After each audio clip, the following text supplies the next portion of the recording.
Numbers chapter 16. Now Korah, son of Izhar, son of Kohath, son of Levi, and son of Reuben, Dathan and Abiram, son of Eliab, and On, son of Peleth, rose up against Moses and took 250 men from Bani Israel, men of renown, who had been appointed to the council. They assembled against Moses and Aaron. They said to them, "You've gone too far. All the community is holy, all of them, and Adonai is with them. Then why do you exalt yourselves above the assembly of Adonai?"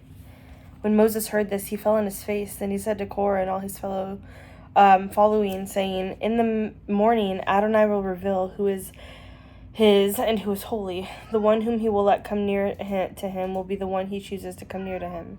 Do this, Korah and your whole following. Take for yourselves censers. Put fire and incense onto them in the presence of Adonai. Tomorrow the man that Adonai chooses will be the holy one. Your sons of Levi are the ones who have gone too far."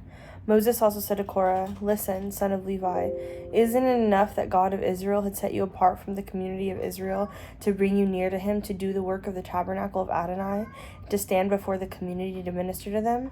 So he brought you close, along with all your fellow sons of Levi. But you are seeking the priesthood too. Therefore you and all your following are banding together against Adonai. Who then is Aaron, that you are grumbling against him?" Then Moses sent word to call Dathan and Abiram, son of Eliab.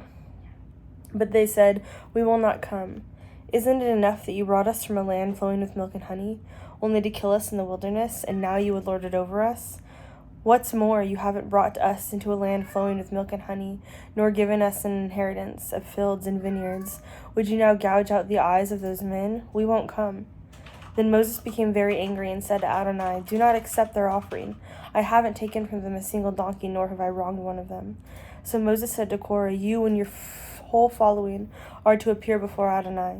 You, then, they, and Aaron, tomorrow. Each man will take a censer, and you are to put incense into them, 250 censers total. You are to present it before Adonai, and you and Aaron, and each presenting his censer." So each man took his censer and put fire and incense into it, and stood with Moses and Aaron at the entrance of the tent of meeting. When Korah and all his following had assembled in opposition to them at the entrance of the tent of meeting, then the glory of Adonai appeared to the entire assembly. Then Adonai spoke to Moses and Aaron, saying, "Separate yourselves from among this assembly, so that I may consume them at once." But they fell on their faces and cried out, "O God, God of the spirits of all flesh, if one man sins, will you be angry with the entire community?" Then Adonai spoke to Moses, saying, "Speak to the assembly, saying, Move away from the dwelling of Korah, Dathan, and Abiram." Moses got up and went to Dathan and Abiram. The elders of Israel followed after him.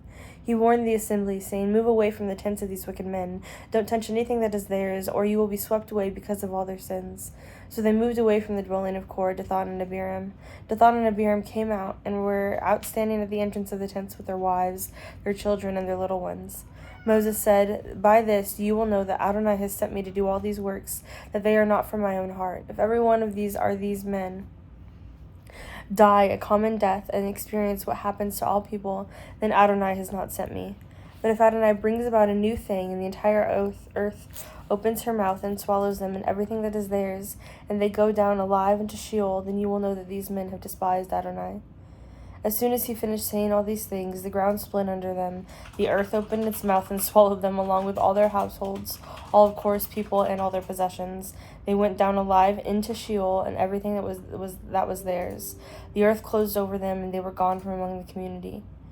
All Israel found around them fled at their outcry, for they shouted, "Perhaps the earth will swallow us." Fire also came out from Adonai and consumed the 250 men offering the incense. Adonai spoke to Moses, saying, "Tell Eleazar, son of Aaron the Kohen, to take the censers from the burning, because they are holy, and scatter the coals at a distance. As for the censers of these men who sinned at the cost of their lives, let them be taken and hammered into the sheets as a covering for the altar. For they were presented before Adonai, so they are holy. They are to be a sign to Bani Israel." So Eleazar the Kohen collected the bronze censers brought by the ones who were burned, and hammered them into an overlay for the altar, just as Adonai had spoken to him by Moses' hand, so that it would be a reminder to Bani Israel that no one that was not a descendant of Aaron should burn incense before Adonai, and so no one would become like Korah and his following. The next day the entire community of Bani Israel grumbled against Moses and Aaron, saying, "You killed Adonai's people." But when they gathered in opposition to Moses and Aaron and turned toward the tent of meeting, behold, the cloud covered it, and the glory appeared. Moses and Aaron went to the front of the tent of meeting. Adonai spoke to Moses, saying, "Get away from among this assembly so that I may immediately consume them." So they fell on their faces. Then Moses said to Aaron, "Take the censer, put it into the fire from the altar, and put it in incense. Get going and hurry to the assembly and make atonement for them, because wrath has come out from Adonai and the plague has started." Aaron did just as Moses had said and ran into the middle of the assembly. Behold, the plague had already started among the people, but he offered the incense and made atonement for the people. He stood between the dead and the living, and the plague stopped. However, there were 14,700 dead from the plague, besides those who died from because of Korah. Then Aaron returned to Moses at the entrance of the tent of meeting when the plague had halted. Chapter 17, Sprouting of Aaron's Rod. Adonai spoke to Moses, saying, "Speak to Bnei Israel and get a rod from each ancestral house, 12 staffs in all, from each prince according to his ancestral household. Write each man's name on his staff. Write Aaron's name on Levi's staff, for there is to be a staff for the prince of each tribe. Then you are to place them in the tent of meeting before the testimony, where I meet with you. It will come about that the staff of the man I will choose will sprout. I will rid myself into the grumblings of Bnei Israel who are grumbling against you." So Moses spoke to Bnei Israel. Each of their princes gave them a staff, one staff for each prince, according to their ancestral houses, 12 staffs in all. And Aaron's staff was among them. Moses placed his staffs before Adonai in the tent of meeting. The next day Moses entered the tent of testimony, and behold, Aaron's staff from the house of Levi had sprouted, blossomed, and produced almonds. Moses then brought all the staffs from Adonai's presence to all Bnei Israel. They looked at each man and took his staff. Adonai said to Moses, "Put Aaron's staff back in front of the testimony, to keep as a sign to the sons of the rebellion, so that it may put an end to all their grumblings against me, and so they will not die." Moses did just as Adonai had commanded him. But Bnei Israel said to Moses, saying, "Look, we will die. We are all lost. We are lost. Anyone approaching the tabernacle of Adonai will die. Must all of us die?" Numbers chapter 18, Kohen duties and portions. Adonai said to Aaron, "You and your sons and the houses of your father with you will bear the guilt for the sanctuary, and you and your sons will bear the guilt for your priesthood. Bring with your brothers the tribe of Levi, the tribe of your father, so that they may join you and assist you, both you and your sons with you, before the tent of testimony. They are to perform their duties for you and for all matters related to the tent. They must not approach the implements of the sanctuary or the altar, otherwise both you and they will die. They are to team with you and attend to the tent of meeting for all the services of the tent, but no unauthorized person may intrude upon you. So you are to attend to the sanctuary and care for the altar, so no further wrath will fall on Bnei Israel. See, I have personally taken your kinsmen, the Levites, from among Bnei Israel as a gift for you, and your sons with you, dedicated to Adonai to serve in the work of the tent of meeting. But you and your sons with you are to maintain your priesthood for everything pertaining to the altar, and inside of the parkoet.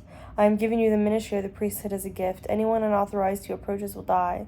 Adonai then said to Aaron, "See, I have given you charge over all my offerings. All the sacred things for Bnei Israel I have given you to set aside for you and your sons as a permanent share. You are to have the part of the most holy things that is kept from the fire. Whether grain, sin, or guilt offerings that they bring to me as most holy, they are for you and your sons. You are to eat it as most holy. Every male may eat it. It is set apart for you. This is also is yours, the gift of the wave offering of Bnei Israel. I have given you the wave offerings as a permanent share to you, your sons, and your daughters. Everyone who is clean in your house may eat it. All the finest olive oil, the finest new wine, and the grain that they give to Adonai from their first fruits, I have given them to you. All the first fruits of the land that they bring to Adonai will be for yours. Anyone who is clean in your house may eat it. Every devoted thing in Israel is yours. The first offspring of a womb from all the flesh, whether human or animal, offered to Adonai is yours. However, you are to redeem the firstborn of man and the firstborn of unclean animals. When they are a month old, you are to redeem them at the redemption price of 5 shekels of silver by the sanctuary shekel, or 20 gerahs. But the firstborn of the ox, sheep, or goat you are not to redeem. They are holy. You are to sprinkle their blood on the altar, and their fat you are to burn as a fire offering, a pleasing aroma to Adonai.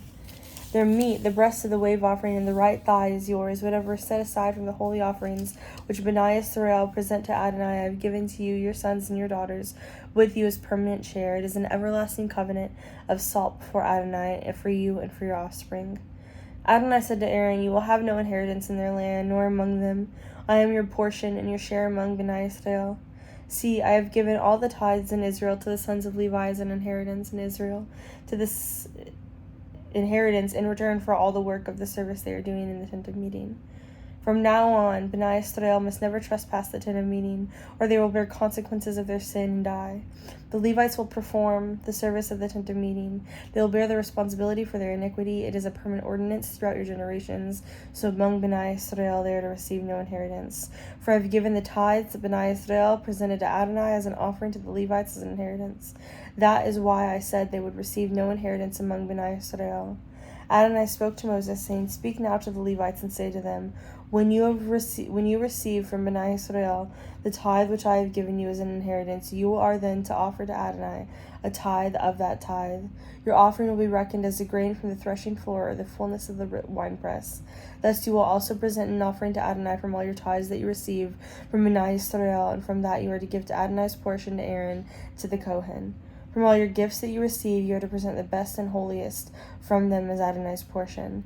Say to them, when you present the best part, it will be reckoned to the Levites as the produce of the threshing floor and of the winepress.